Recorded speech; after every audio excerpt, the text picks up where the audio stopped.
Went out on the road after that, and I went to Lynchburg, Virginia.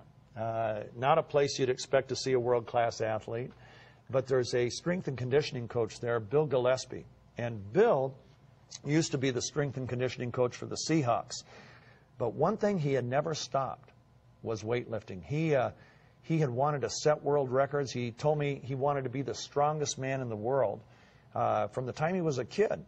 And when he was in his 30s, he was only bench pressing 335 pounds. He said he was the worst bench presser in his age category, so it didn't look like he was going to get there. Well, he's there and has an amazing story.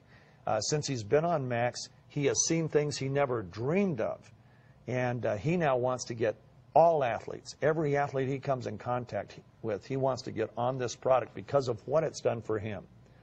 So let's take a look. Tell me about your big day and how Max played into it. I hadn't had a good meet in a long time. I only made my first attempt.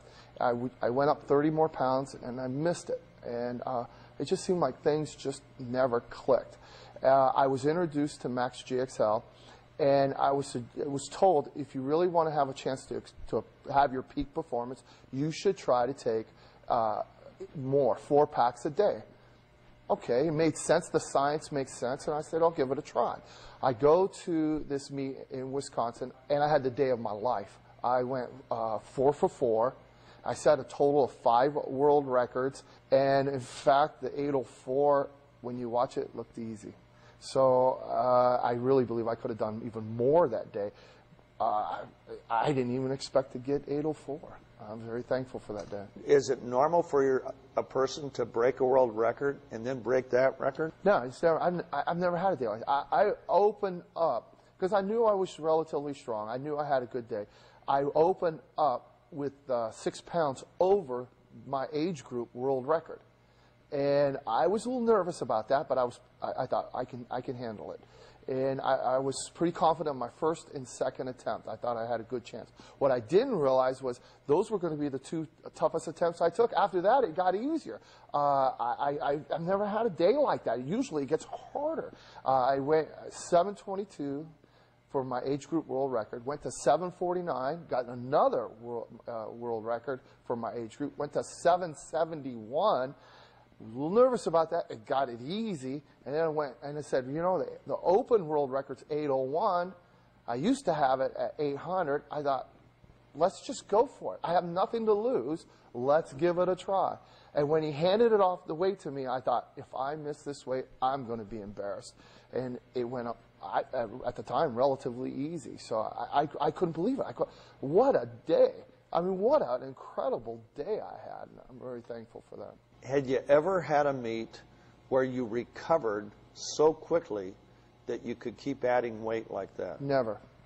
Nothing even remotely close to it. Nothing ever experienced. And here's the thing. I was 49 years old. Ain't supposed to happen when you're 49 years old. I've been doing this since I was 14 years old. So would you say that your recovery after each lift was amazing? People were commenting afterwards and between attempts how you look like you're getting stronger as you go along. And I was like, I was confused by it. This was my first experience with MaxGXL, so I wasn't quite prepared for this. Since I've been getting on the MaxGXL, I've been able to train more frequently heavier than most people would ever consider. Most of the time, most of my competitors will lift heavy 1 time a week, maybe 2 times a week.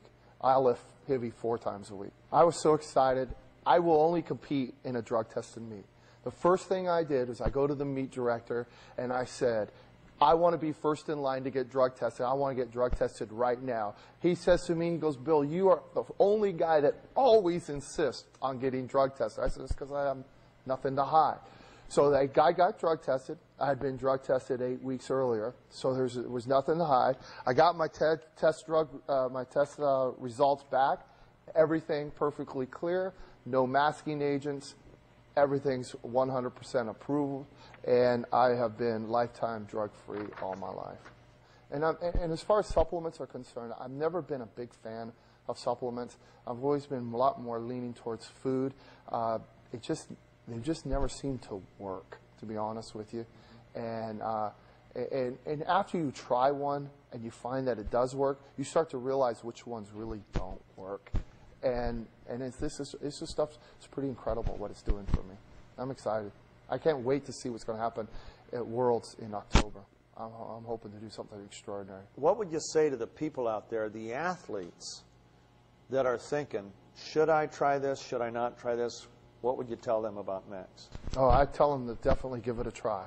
If you're finding that you're not recovering from workouts, because that's the key. We assume as athletes and as coaches that you're going to work hard. We assume that you're going to do a program that's going to make you better. The key, the true key to success is recovery. How fast can you recover so you can duplicate that workout again?